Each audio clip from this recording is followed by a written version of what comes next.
Stick around so that I can show you how to make your own homemade cough syrup and flu also.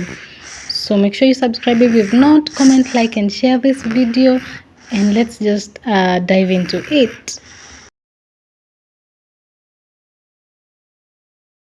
Ingredients that we're going to need: we're going to use cinnamon. I'm using cinnamon powder because I don't have cinnamon sticks. Also, you're going to need lemon, you're going to need onions, you're going to need ginger, and you're going to need what do we call it, garlic. Also, you're going to need a glass jar, preferably, which is very good. Also, you'll note we notice we're going to use pure honey. This is one that I've been using, no advertisement here, but it's standing out from all the honey sold in the supermarket. And then we are going to just go right into it. You've noticed we are using everything that has antioxidants, and it's an inflammatory stuff. It's the, like I told you, we're going to only use natural things that we can find at home. And something else that you can add into this, you can also add black pepper, you can also add turmeric. It's only that I didn't have, that's why I didn't use. But if you have turmeric and if you have black pepper, you can add a pinch of them into this. And then we're going to just mince this. I actually realized that mincing this is better than just cutting them, because they always end up infusing very well. So just mince it with a grater. But if you have the other electric mincer also, you can use it. Yeah.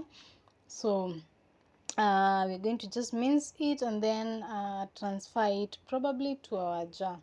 But for now, guys, I'll really recommend, or I'll really advise any mom to just make this at home, because these syrups are no longer working, and they have a lot of sugar, a lot of preservatives, and all that. You actually don't know what they keep, because I come to realize, for me, I have to use certain syrup for cough and for flu so that they can work, meaning there is just a problem. So as a certified mom who has done herbs, I'm no longer buying cough and flu syrup. I'm always going to just make this at home, and I don't know why I didn't start doing it early. Yeah, I really don't know.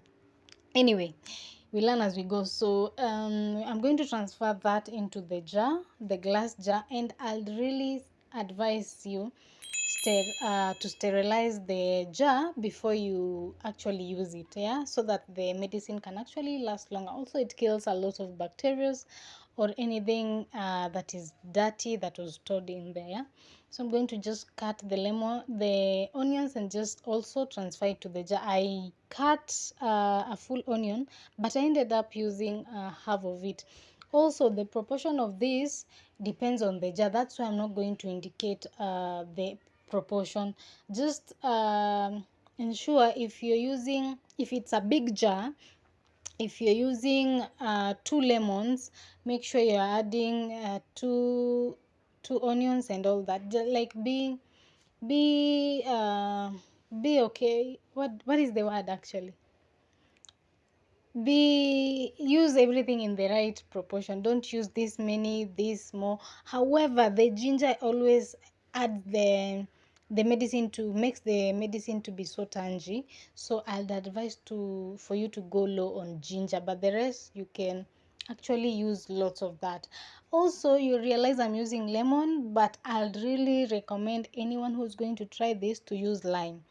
Lime, not saying that lemon is bad, but if you have lime, just go ahead and use it. Yeah, it's better than lemon. But if this is what you have at home, like I did, just use what you have. Again, I was making this into smaller portion because I needed to use it immediately, like almost immediately, because my kids, especially my son, is so blocked.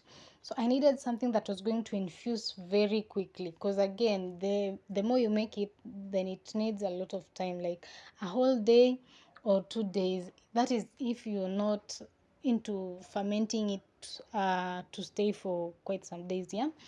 So we're going to transfer everything that we've cut into this glass jar. Also, I'm going to add cinnamon, but again, if you have cinnamon stick, just use one, yeah. However, the size of the jar, use 1 cinnamon stick. Yes. And then you're just going to transfer honey. Just be very generous with the honey so that it can infuse. Remember, you're not going to use any preservative or anything else. Honey always acts up as a preservative in anything, yeah? So be very generous with the honey. I ended up using almost actually all of it. Be very generous with it, because again, you're not going to use it to add anything. So be generous with the honey. Add your honey and just mix all this up, yeah. And then one thing that you'll notice that I have not included here, I thought I was recording, but I wasn't. I did like a pinch of water. You see, like say 5 tablespoons of water, yeah. So I added like 5 tablespoons or 6 of the spoon, the normal spoon that we used to eat with. I added here in this mixture because I realized it was too conk, yeah. So add some water, but not a lot of water. Just add a little bit of it, and then you're going to just cover it, and then you're just going to mix this up and clean your working area. You realize my working area was so small. By the way, I apologize for that, because I'm using my own phone to record, and lately recording with my phone has been a little bit of an hassle. But again, we use what we have, and we're praying for something better. But for now, we use what we have, yeah. We use what we have. And I just wanted to share this video. By the way, if you see this video, make sure you share with your fellow mom. Share with them so that they can try and make this at home, especially for people who cannot even afford that coughing syrup, which is actually very expensive. Share this video with them and subscribe if you've not. So shake. Be a mixologist at your home. Shake this medicine as much as you can so that it can infuse very well, okay? Mix so that you can infuse. Mix it very well until everything is just mixed up, yeah. Mix, shake, and then we are going to just leave it to just infuse and do its magic so that we can use, so that it can be so effective on us and for our kids. By the way, this is not only for kids. As a grown-up, you can also use it. So I decided to go out so that I can show you how it looks like after I've shaked it up. Outside was just giving, the natural light was just giving. It's only that I cannot record from outside, but anyway, that is how it looked like after I just shaked everything up. See how it's properly infused?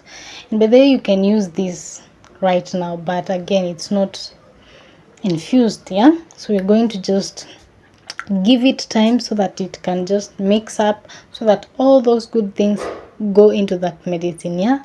Kept mine on the kitchen counter so that it can, all that magic can happen. And this is in the evening. Mercury made it around 10-11 in the morning, so this is around 4 in the evening, and this is how it looks like, yeah.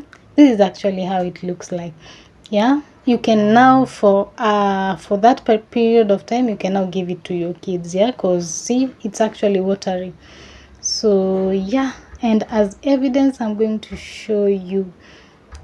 And if you really don't want these things, the lemon, the ginger and all that still in the medicine, you can actually sieve it.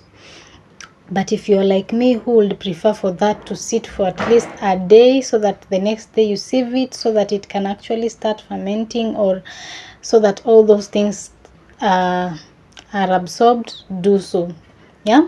So that is my little girl who has flu from school, I believe, and my little son who is so blocked. So thank you for watching till this point. I'll see you on the next one. Make sure you try this video. I'll really encourage any mom who will see this video, just try it, just give it a try. And especially if you can, allow it to ferment for 2 days or 3 days. Remember, the more it ferments, the more stronger it gets. So after maybe say a week, you can just sieve and just give it to your kids. But after a day, it's ready for you to use. So bye.